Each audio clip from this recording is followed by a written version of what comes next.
कभी सोचा है आपके ब्रेकफास्ट टेबल का हिस्सा कैसे एक नेशनल आइकन बन गया? अमूल के बिना हमारी चाय, बटर, टोस्ट और पनीर इनकम्प्लीट है, पर अमूल की कहानी उतनी ही स्पाइसी है जितने कि उसके प्रोडक्ट्स। लेट्स विजुअलाइज एक ऐसा टाइम जब दूध को बेचने का एक यूनिक तरीका सोचा गया था, एक ऐसा स्कैंडल जिसने पूरे सिस्टम को हिला कर रख दिया। और फिर आई एक ऐसी कंपनी जिसमें गांधी जी की आइडियोलॉजी, फार्मर्स का गुस्सा और एक विजनरी का सपना मिलाकर कुछ ऐसा बनाया जो हर घर की जरूरत बन गया।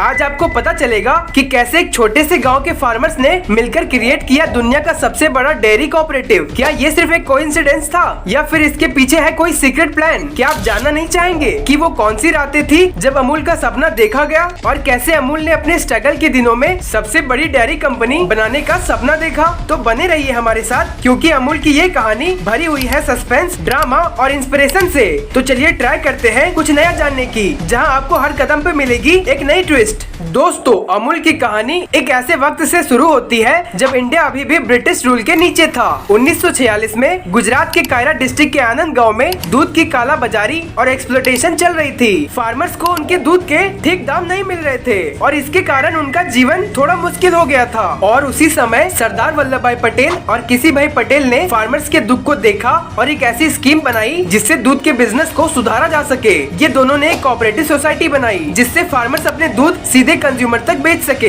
बीच में कोई मिडिल मैन नहीं था जो उन्हें एक्सप्लॉइट करे। इसी तरह 1946 में Kaira district cooperative milk producer union limited की स्थापना हुई। दोस्तों, ये सिर्फ शुरुआत थी। 1949 में डॉक्टर कुरेन, जो बाद में फादर ऑफ व्हाइट रिवॉल्यूशन कहलाए, वो आनंद आए। उन्होंने देखा कि कैसे फार्मर्स को फेयर प्राइस मिल रही है, लेकिन उन्हें और भी बड़ा सपना दिखाया गया। डॉक्टर कुरेन ने फार्मर्स को इंस्पायर किया कि वो अपने प्रोडक्शन को इंक्रीज करे और दूध को वैल्यू एडेड प्रोडक्ट में कन्वर्ट करे, जैसे कि बटर, चीज और कंडेंस मिल्क। इस तरह अमूल ब्रांड का जन्म हुआ, जिसका फुल फॉर्म है आनंद मिल्क यूनियन लिमिटेड। 1955 में अमूल ने अपना पहला डेयरी प्लांट सेटअप किया, जहां मॉडर्न टेक्नोलॉजी का यूज करके बटर और चीज बनाए जाने लगे। दोस्तों, ये टेक्नोलॉजी इंडिया में पहली बार यूज हो रही थी और इसका इम्पैक्ट बहुत बड़ा था। अमूल के प्रोडक्ट्स जल्दी ही पॉपुलर होने लगे और मार्केट में इनका डिमांड एकदम से बढ़ गया। 1960 के दशक में अमूल ने एक और बड़ा कदम उठाया। डॉक्टर कुरेन के गाइडेंस में ऑपरेशन फ्लड लॉन्च किया गया, जो दुनिया का सबसे बड़ा डेयरी डेवलपमेंट प्रोग्राम था।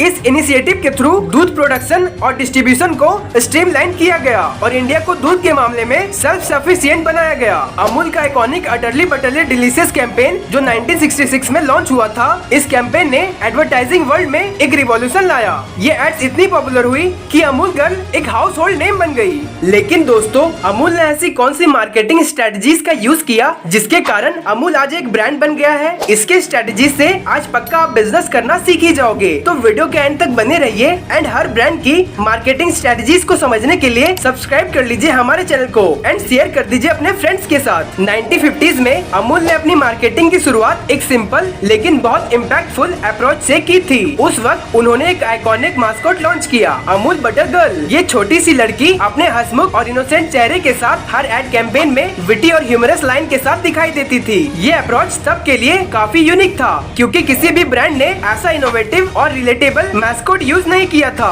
अमूल के प्रिंट्स, एड्स, न्यूज़पेपर और बिली बोर्ड पर रेगुलरली आते थे। इन एड्स का एक खासियत था कि ये हमेशा करंट इवेंट और इश्यूज को स्मार्टली एड्रेस करते थे। जैसे जैसे कोई पॉलिटिकल इवेंट्स, स्पोर्ट्स, विक्ट्री या सोशल इशू होता, अमूल अपने एड्स में उसी को हाईलाइट करता। ये टॉपिकल एड्स लोगों को बहुत पसंद आते थे और उन्हें हमेशा अपडेटेड और रेलिवेंट रखते थे। एक और इम्पोर्टेंट स्ट्रेटजी थी अमूल का टैगलाइन का इस्तेमाल करना, अटरली बटरली डिलीशियस। ये टैगलाइन ने लोगों के बीच अमूल बटर की एक स्ट्रॉन्ग आइडेंटिटी क्रिएट की। इस टैगलाइन और मैस्कोट के कॉम्बिनेशन ने अमूल बटर को लोगों के दिमाग में एक यादगार जगह दी, जो उन्हें और ब्रांड से अलग और मेमोरेबल बनाती थी। इस पुरानी मार्केटिंग स्ट्रेटजीज का फोकस था अपनी ब्रांड आइडेंटिटी को स्ट्रॉन्ग बनाना और कंज्यूमर्स के साथ इमोशनल कनेक्शन बिल्ड करना। ये स्ट्रेटजीज बहुत इफेक्टिव रही और अमूल को लोगों के दिलों और दिमागों में एक अलग पहचान दिलाई। अमूल ने अपनी मार्केटिंग स्ट्रेटजीज के जरिए अपने प्रोडक्ट को ग्लोबल मार्केट में भी सक्सेसफुली एक्सपेंड किया है, जैसे कि यूके,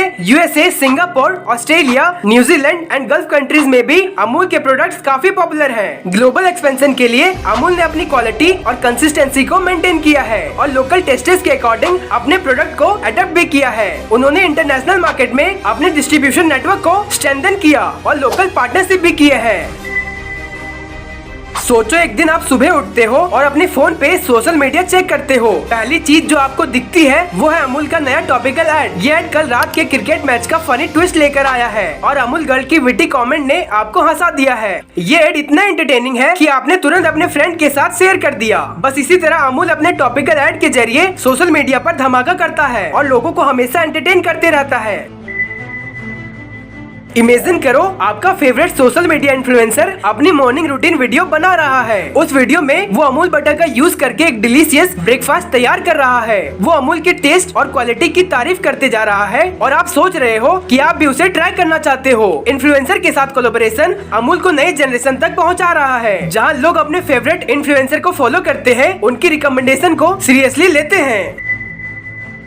एक दिन आप YouTube पर अपनी फेवरेट वीडियोस देख रहे हो, अचानक से अमूल के एनिमेटेड वीडियोस आते हैं। ये वीडियोस फनी स्टोरी बता रहे होते हैं अमूल बटर के बारे में और आपको हंसी आ रही है। ये वीडियोस इतना फनी और इंगेजिंग है कि आप तुरंत वीडियो को लाइक करके शेयर कर देते हो। अमूल के ये एनिमेटेड वीडियोस और मीम्स यंग ऑडियंस को अट्रैक्ट करते हैं और उनकी रीच को बढ़ाते हैं। सोचो अमूल अपने सोशल मीडिया पर एक कॉन्टेस्ट अनाउंस करता है, जहां लोग अपनी क्रिएटिव अमूल रेसिपी को शेयर कर सकते हैं। आप भी अपना रेसिपी सबमिट करते हो और कॉन्टेस्ट में पार्टिसिपेट करते हो। अमूल के पोल्स और क्विज़ेस भी लोगों को इंगेज करते हैं। ये इंटरेक्टिव कंटेंट लोगों को एक्टिवली पार्टिसिपेट करने का मौका देते हैं और उन्हें ब्रांड के साथ कनेक्टेड फील करवाते हैं। अमूल की ये स्ट्रेटजी उनके ऑडियंस को बोर नहीं होने देती। लेकिन दोस्तों, एक ऐसा टाइम आया जब अमूल बर्बाद होने के कंडीशन में था। 1990s का टाइम था और अमूल को एक मेजर चैलेंज का सामना करना पड़ा। मार्केट में नई नई मल्टीनेशनल डेयरी कंपनीज आने लगी जो एडवांस टेक्नोलॉजी और एग्रेसिव मार्केटिंग स्ट्रेटजीज के साथ आई थी। ये कंपनीज अमूल के ट्रेडिशनल मेथड्स और मार्केटिंग अप्रोच को टफ कंपटीशन दे रही थी। इसके साथ ही इंटरनल मैनेजमेंट इशू और सप्लाई चेन में भी प्रॉब्लम बढ़ने लगे थे।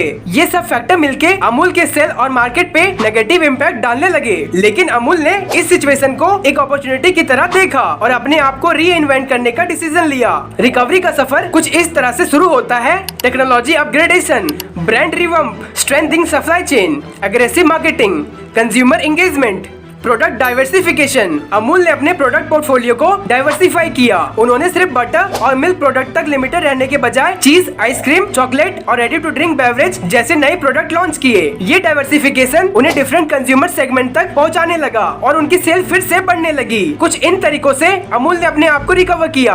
दोस्तों, ये थी अमूल की कहानी, एक छोटे गाँव से ग्लोबल आइकन बनने तक का सफर। अमूल ने अपनी यूनिक स्ट्रेटजीज और कमिटमेंट से हर चैलेंज को पार किया। अगर आपको ये वीडियो पसंद आई तो वीडियो को लाइक करें, शेयर करें और सब्सक्राइब जरूर करें। मिलते हैं अगले वीडियो में, तब तक के लिए जय हिंद।